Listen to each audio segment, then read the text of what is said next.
The shadow smiles back.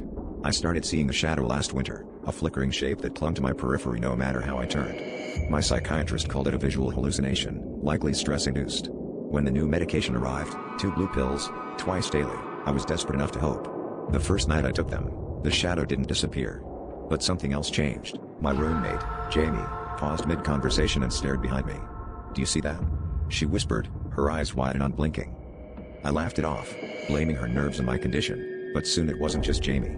My boss hesitated during a Zoom meeting, pupils tracking something moving behind my shoulder.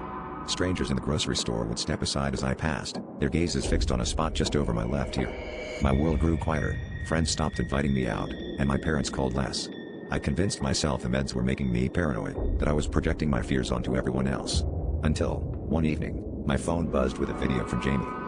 The footage was shaky, taken while I thought she was scrolling through TikTok.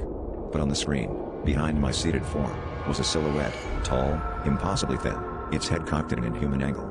I watched as its arm, elongated and clawed, hovered just above my shoulder, never touching. Jamie's voice trembled in the background. "It's real. You're not imagining it." My blood ran cold. The medication hadn't banished my hallucination, it had somehow made it visible to others. I stopped taking the pills the next day, but it was too late.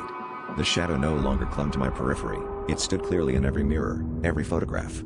People cross the street to avoid me now, their faces pale with recognition. And when I sleep, I feel the weight of that impossible hand pressing down, as if anchoring me to this world. The worst part? The shadow smiles when it knows you can see it, too.